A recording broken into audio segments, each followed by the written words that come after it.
Bonjour et bienvenue dans cette deuxième vidéo. La fois passée, nous étions en train de travailler. On a dit qu'on a préparé notre environnement. Nous avons y installé le Python, nous avons installé les Anaconda. Mais rappelez-vous, je vous avais dit que pour vérifier si Python était installé, il suffit juste de faire cmd, donc Windows R, pour faire sortir, je dis bien Windows R, pas CTRL R, mais Windows R au niveau de votre clavier, pour avoir cette petite fenêtre d'exécution et puis vous cliquez sur OK. J'avais dit que pour Python, il suffit juste de faire Python pour voir la version et puis faire exit comme ça pour revenir dans le menu principal.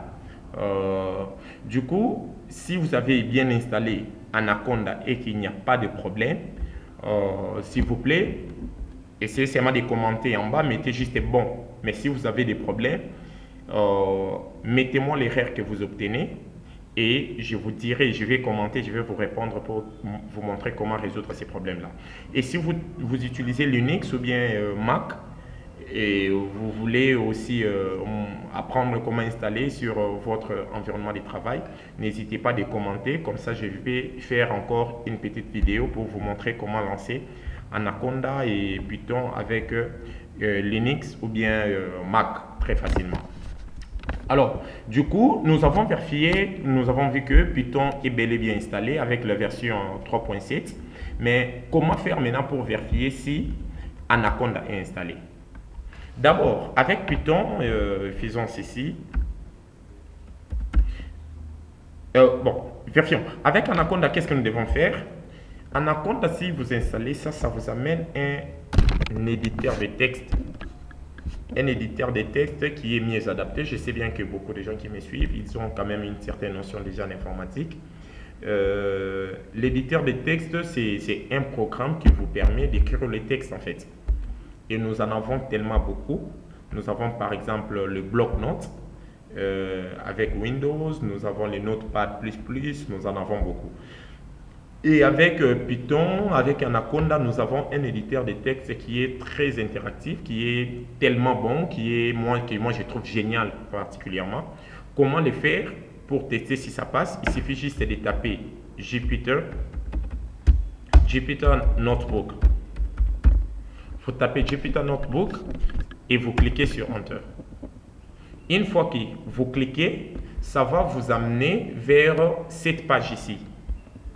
Vers cette page ici. Dans cette page, ça vous donne vous donne la possibilité d'accéder directement dans les différents dossiers que vous avez, les dossiers principaux en fait.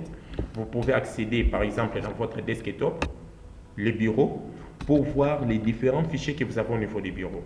Vous pouvez accéder au niveau des documents, par exemple, pour voir les différents documents que vous avez. Si j'ouvre ici, je viens dans Documents, vous allez vous rendre compte que ce sont juste le même document en fait que j'ai de l'autre côté et ce sont le même document que j'ai aussi au niveau de Anaconda. Il nous donne aussi au niveau de notre bloc-notes, il nous donne aussi les différents fichiers. Vous avez même la possibilité de voir les différents fichiers. Par exemple, le fichier MP3, je le vois, les PDF, les zip, le PNG, ainsi de suite. Donc, il vous donne en fait la possibilité d'accéder très facilement dans votre fichier et d'exécuter les codes quelconques. Alors, pour ce faire, qu'est-ce qu'il faut faire? Je rentre par exemple là, j'aimerais que je puisse mettre mes fichiers au niveau du bureau. Je clique juste sur New. Je clique sur New. J'ai dit Python 3. Et quand je clique là, il me donne cette interface ici. C'est dans cette interface que vous allez commencer à exécuter vos codes. Je vais quand même expliquer ce que fait l'interface. Alors, c'est très facile. Ici, il vous donne, ça c'est le nom de votre fichier. Si j'ai fait comme ça, j'ai dit training training-AI-vidéo 02. Voilà, vidéo 02. Quand je fais ceci, c'est-à-dire le fichier, mon fichier maintenant, ça porte ces noms ici.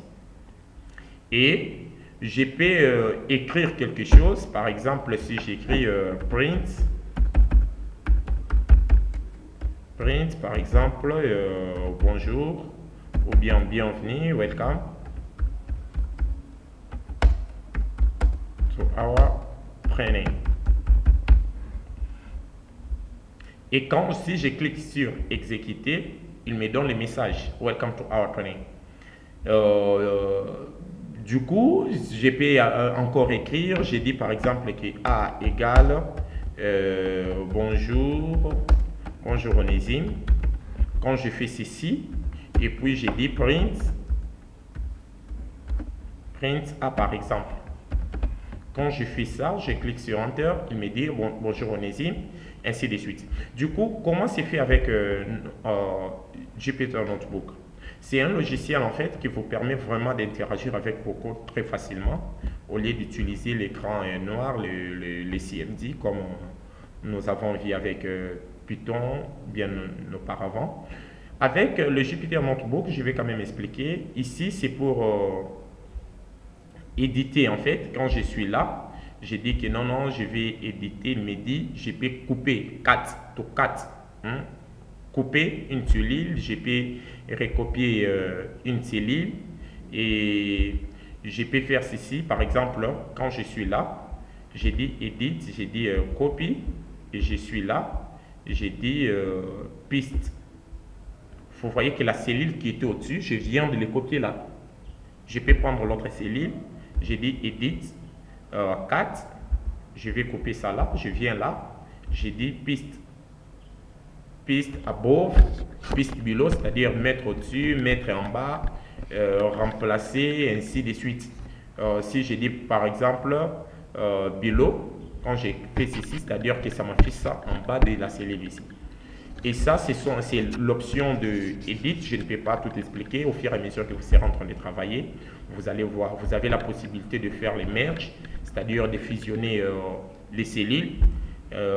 Une cellule qui est au-dessus et une cellule qui est en bas, vous pouvez les fusionner. Vous avez vu que j'ai fusionné les deux cellules. Attendez, vous allez voir comment je vais fusionner ça et ça. J'ai fait ceci, j'ai dit merge. Voilà, donc je peux fusionner les deux cellules très facilement avec Jupyter Notebook. Je peux faire les views ici pour dire par exemple que non, je ne vais pas voir ce qui s'affiche. Je vais remettre ça. Si vous regardez, il y a des options ici, hein, cette barre des outils qui s'affiche. Mais quand je fais ceci, je fais ça, je peux cacher ce qui est au-dessus, les titres, le nom de mon fichier et consort, je l'ai caché et ça ne s'affiche plus. Mais quand je fais ceci, je peux voir que non, c'est le nom du fichier, la dernière fois que j'ai à sauvegarder, que j'ai à modifier, ainsi de suite. Et il y a beaucoup de trucs que je peux même essayer de joindre une pièce jointe et ainsi de suite.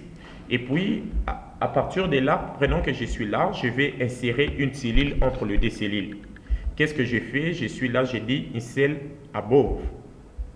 Ça m'insère une cellule au-dessus. Quand je suis là, j'ai dit insert below. Ça m'insère une cellule en bas de la cellule. Alors, c'est comme ça que vous pouvez travailler avec Jupyter Notebook. Et quand je fais ça, quand je clique ici, j'ai dit run.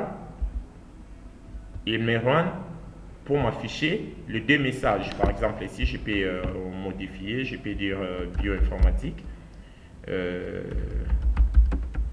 Bioinformatics. Et si je dis, je suis encore ici, je dis que run all cell. En run all.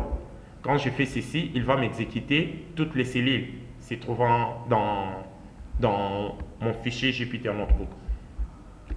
Alors, il y en a tellement beaucoup. Run and select below. Quand je suis là, Quand j'ai dit run comme ça, vous voyez bien que je viens d'exécuter ça, c'est toujours la même cellule qui est sélectionnée. Avec run, j'exécute, mais c'est la même cellule qui est sélectionnée. Quand j'ai dit run and select below, il m'exécute ça, mais il me sélectionne maintenant la cellule qui vient juste en bas. Et puis, vous pouvez faire la même chose pour run and select below and insert below, run above, run below, and so on. Il y en a vraiment beaucoup. Pendant que vous serez en train de travailler, je vous conseillerais d'ailleurs, après cette vidéo, après cette séance de cours, prenez le temps de bien mûrir en fait votre connaissance. Essayez un peu de jouer avec Jupyter Notebook, et si vous découvrez d'autres choses que moi je n'ai pas expliqué ici, mettez ça en commentaire, ça serait une très bonne chose. On va essayer de commenter ça à la prochaine vidéo, et puis ça sera bon. Alors, il y a ce que nous appelons les noyaux. Ici, vous avez la possibilité d'interrompre une cellule qui est déjà en exécution, de restart, de redémarrer en fait une cellule qui est en exécution, de se connecter, de se déconnecter, de restart, et puis de recommencer, puis d'exécuter toutes les cellules, ainsi de suite. Vous avez aussi la possibilité d'enregistrer votre fichier. Premièrement ici, si je vais créer un nouveau fichier, quand je clique ici, ça me crée un nouveau Jupyter Notebook. De l'autre côté, je rentre là où nous étions. Je peux dire make copy, je peux copier le même fichier. Je peux dire save as, c'est-à-dire enregistrer sous. Je peux renommer les fichiers. Et ce qui est encore important, c'est que quoi? Je peux télécharger les fichiers. Et Jupyter Notebook vous donne la possibilité de télécharger les fichiers sous plusieurs versions en fait. Vous pouvez les faire en version, vous pouvez les télécharger en version Python. Vous pouvez les télécharger en version Jupyter Notebook. Ceci veut dire Python Notebook. Le NB veut dire Notebook, c'est-à-dire le code Python, mais qui vont s'exécuter en Notepad, en Jupyter Notebook. Vous pouvez télécharger ça sous forme de slides pour mettre directement dans vos sites web. Vous pouvez télécharger ça sous forme d'un PDF. Vous pouvez télécharger ça sous forme de beaucoup, hein, des textes et LaTeX, ainsi de suite. Il y en a vraiment plusieurs versions que vous pouvez faire. Mais une particularité encore que j'aimerais souligner, il est combien de minutes déjà? Nous avons fait 13 minutes. Ok, nous sommes dans les bons. Une particularité encore, si je suis ici par exemple, c'est le code qui est sélectionné. Si je viens là, j'ai dit Markdown, ça va prendre ça sous forme de commentaires. Ça ne va pas l'exécuter sous forme de code. Si je prends ça, je mets sous forme de titre, regardez ce qui va se passer quand je l'exécute. Le premier, ça va s'afficher comme un grand titre HD, pour ceux-là qui ont fait un peu du HTML. Ça va s'afficher comme ça. Les seconds, c'est comme un sous-texte de ce titre-là. Et tandis que si je les remets en code, comme ça, et puis j'enlève ça, je clique ça me renvoie avec les codes. Voilà, ça c'était un peu une introduction pour montrer ce qu'on peut faire avec Jupyter Notebook, comment est-ce que nous pouvons tester l'installation de Anaconda. Voilà, nous sommes arrivés à la fin. Ça c'était notre deuxième séance. Et la troisième séance, nous démarrons directement avec Python. Je pense bien qu'il y aura beaucoup à apprendre là-bas, et puis vous allez aimer les séances que nous allons animer. Alors je vous dis bye bye, on se voit à la prochaine. Merci.